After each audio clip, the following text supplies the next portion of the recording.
Assalamualaikum warahmatullahi wabarakatuh. Halo semuanya, perkenalkan nama saya Aulia Syaharani dengan NIM 0513337531 Program Studi Sistem Informasi. Pada kesempatan di video kali ini, saya akan membuat video mengenai tugas 1 administrasi jaringan. Terima kasih.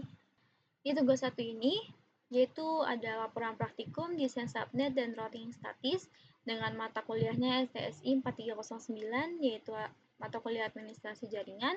Tertera juga nama saya Aulia Syarani dengan NIM saya. Di deskripsi tugasnya, Anda adalah seorang administrator jaringan yang bertanggung jawab merancang dan mengimplementasikan jaringan komputer untuk sebuah perusahaan kecil yang sedang berkembang.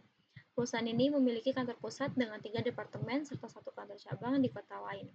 Spesifikasi jaringannya, kantor pusat memiliki departemen penjualan 50 perangkat, departemen pemasaran 30 perangkat, departemen teknologi informasi 10 perangkat, server 5 perangkat, dan tersedia koneksi WAN menuju kantor cabang. Di kantor cabang, terdapat total perangkatnya yaitu 20 perangkat dengan tersedia koneksi WAN menuju kantor pusat. Dan alamat IP yang tersedianya ialah 192.168.10.24. Di soal nomor 1, yaitu ada desain subnet atau subnetting. Rancang skema subnetting yang efisien berdasarkan blok alamat IP yang diberikan. Tentukan untuk setiap subnetnya ada subnet max, alamat jaringan atau network address, rentang alamat IP yang dapat digunakan atau usable IP range, dan alamat broadcast. Pastikan alokasi IP tidak hanya mencukupi kebutuhan saat ini, tetapi juga menyediakan ruang untuk pertumbuhan di masa depan. Kita beralih ke table subnetting. Di sini saya sudah buat table subnettingnya, dibagi menjadi beberapa bagian, yaitu ada divisi atau segmen, kebutuhan host, subnet max, network address, usable range, dan broadcast address. Di divisi atau segmen, kita menggunakan divisi yang sudah diberikan pada soal, yaitu ada penjualan, pemasaran, teknologi informasi, server, WAN, cadangan, dan kantor cabang. Dan untuk kebutuhan hostnya pun sama, sudah ditentukan. Di sini tapi saya tambahkan, karena tadi di soal kita disuruh untuk menyediakan ruang di masa depan, maka di sini kebutuhan hostnya saya tambahkan. Di penjualan ada 60, pemasaran 40, teknologi informasi 20, server 10, WAN-nya memang hanya 2, cadangan tidak ada, dan kantor cabangnya 30. Lalu di subnet max-nya. Nah, untuk melihat subnet max, saya sudah menyediakan subnet max quick reference sebagai patokan kita karena ini adalah rumus dalam menentukan subnet max-nya. Di penjualan, kebutuhan hostnya 60. Kita lihat untuk kebutuhan host di table max host. Ini adalah kebutuhan hostnya. Dengan kebutuhan host 60, kita cari yang mendekati tetapi angkanya lebih besar atau sama. Di kebutuhan host 60, di sini ada di 64. Max neck-nya adalah per 26, maka subnet max-nya 255, 255, 255, 192. Dengan network address-nya 192.168.10.0. Nah, network address ini kita lihat dari alamat IP yang diberikan. Sama ya. Dan dengan usable range-nya 192.168.10.1 sampai 192.168.10.62 dengan broadcast address-nya 192.168.10.63. Kita beralih ke nomor 2, ada di pemasaran. Kita lihat kembali di kebutuhan host 40, mendekatinya adalah max host 64 dengan max length-nya adalah per 26, sama. Subnet max-nya pun sama. Dengan network address-nya di sini belakangnya 64, usable range-nya 65 per 126, dengan broadcast address-nya 127.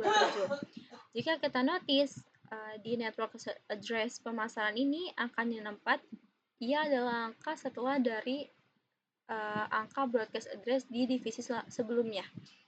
Di broadcast address-nya penjualan angkanya 63, maka di network address-nya angkanya, network address di pemasaran angkanya 64. Dan dia akan berlanjut di usable range dan broadcast address-nya dengan menggunakan angka selanjutnya.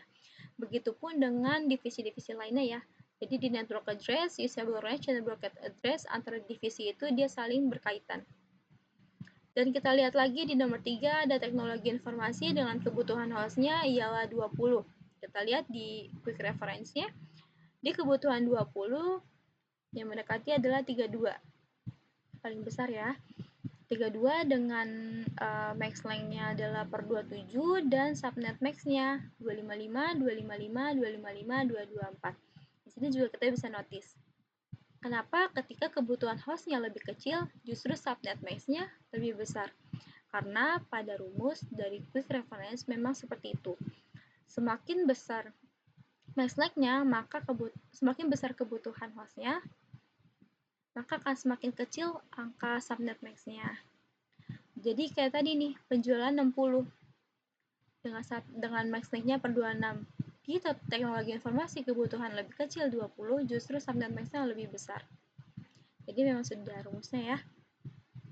Kita lihat juga untuk server di 10 dengan subnet max-nya di max length-nya per 28, di WAN 2 sama ya karena memang kebutuhannya 2, jadi kita gunakan yang per 30.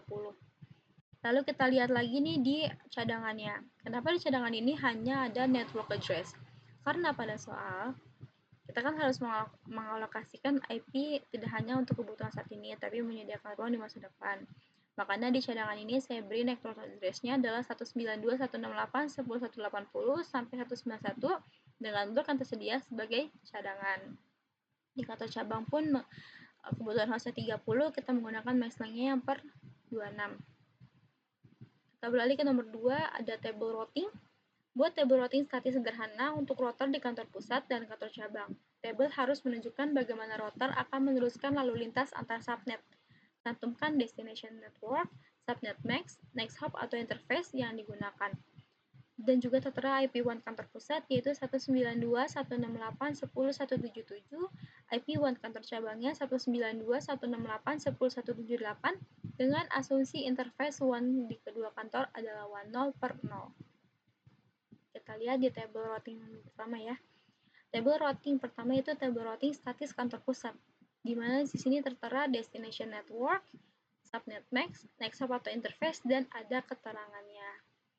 Di nomor pertama, dengan destination network 192.168.10.192, subnet max-nya menggunakan 255, 255, 255, 192 dengan max length-nya tadi per 26, dan next hop-nya atau interface-nya 192.168.10.178 10 per 0. Keterangannya arah ke kantor cabang. Kenapa di statis kantor pusat kita menggunakan 178? Ya, 178 tadi kan IP1 kantor cabang kan?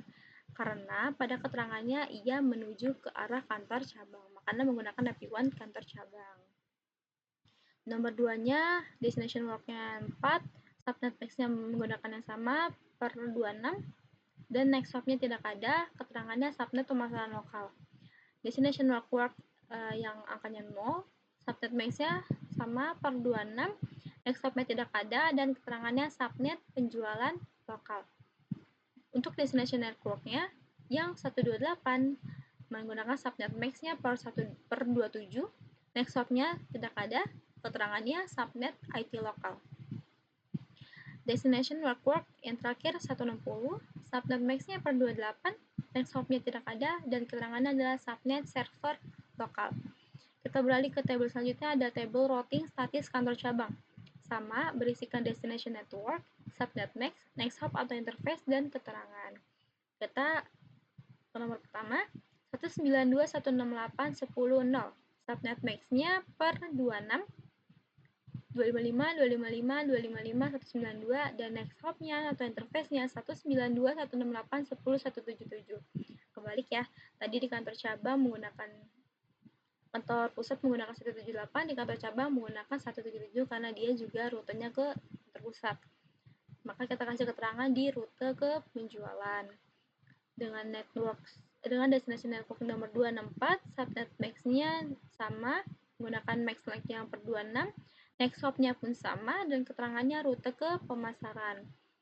Di nomor 3, destination network-nya yang 128, subnet max-nya menggunakan max length yang per 27, next hop-nya pun sama, dan keterangan rute ke TI. Dan terakhir, destination network-nya 160, subnet max-nya menggunakan max length yang 1 per 28, dan next hop-nya pun sama, keterangannya rute ke server. Jadi di routing status kantor cabang ini networknya sama semua ya, menggunakan 192.168.177.10 per 0. Demikian tugas satu administrasi jaringan saya, kurang lebihnya mohon maaf. Terima kasih.